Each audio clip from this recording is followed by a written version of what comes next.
Can you tell the people of Denver the Broncos aren't moving? I can say the same thing I said when I started on day one, which is it'll be over my dead body that the Denver Broncos leave Denver. All right, the mayor seems safe. Looks like the Broncos are not leaving Denver.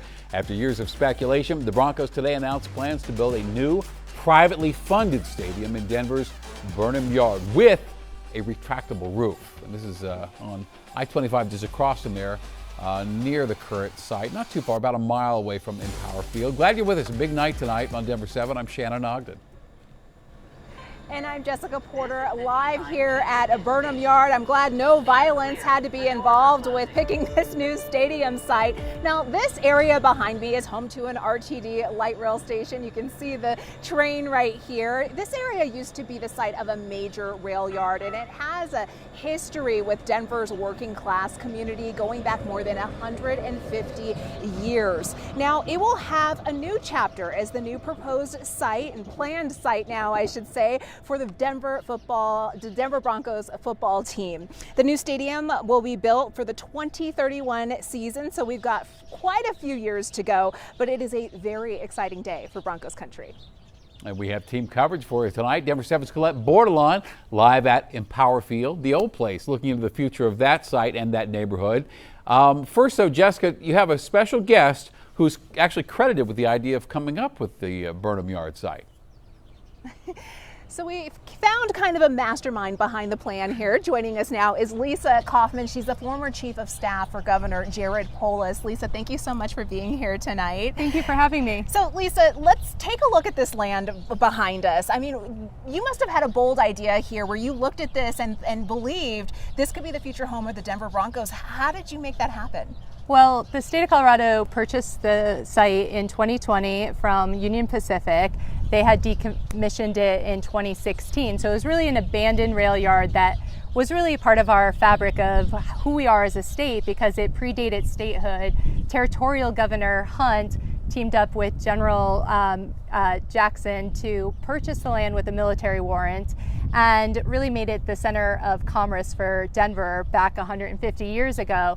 And so when the Walton Penner Group said that they were looking for a new site and they really want the new site to be a part of the community and integral to the community and really forward looking, we said, wow, we have a site for you. We have 58 acres out at Burnham Yard, and it has a amazing huge building out here in the diesel locomotive shop that maybe you can see with your cameras that is 3 stories, brick window locomotive shop that is a spectacular site, a spectacular building.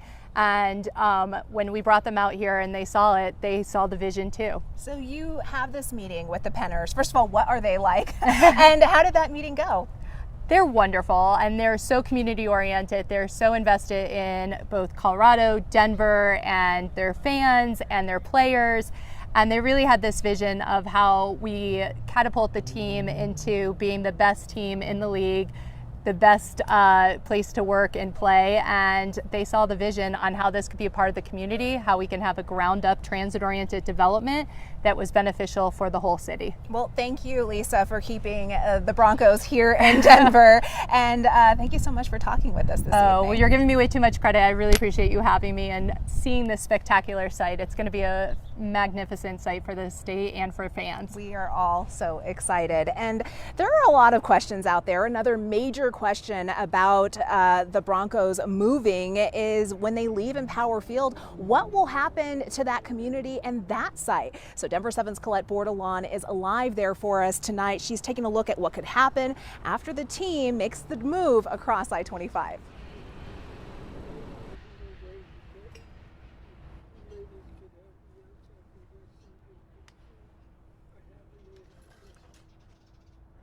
What the mayor's office will say is that these 80 acres of land where the stadium sits and these surrounding parking lots will go back to city ownership once the lease is up in 2030. The state created a district to acquire and manage the land on which Empower Field sits. That district, it's called the Metropolitan Football Stadium District. For now, they're going to keep doing what they do. Games will still be played here. That ownership is engaged in making sure that continues until their lease runs out in about 5 years' time.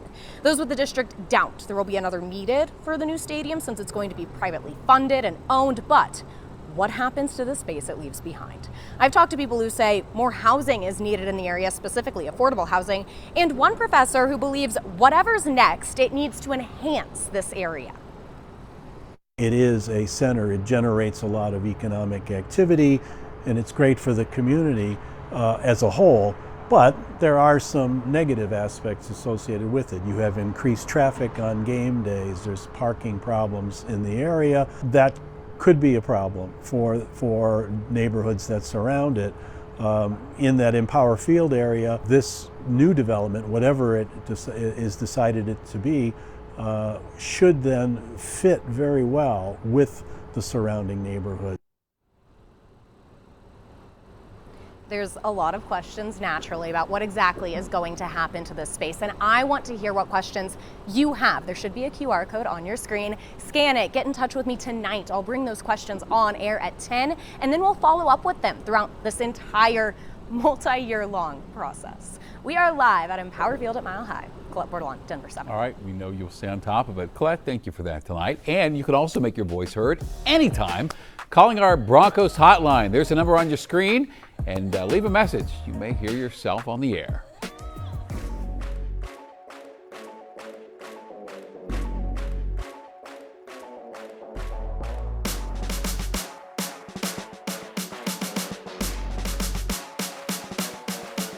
I got an attitude and I'm arrogant. Oh, you ain't got no money, how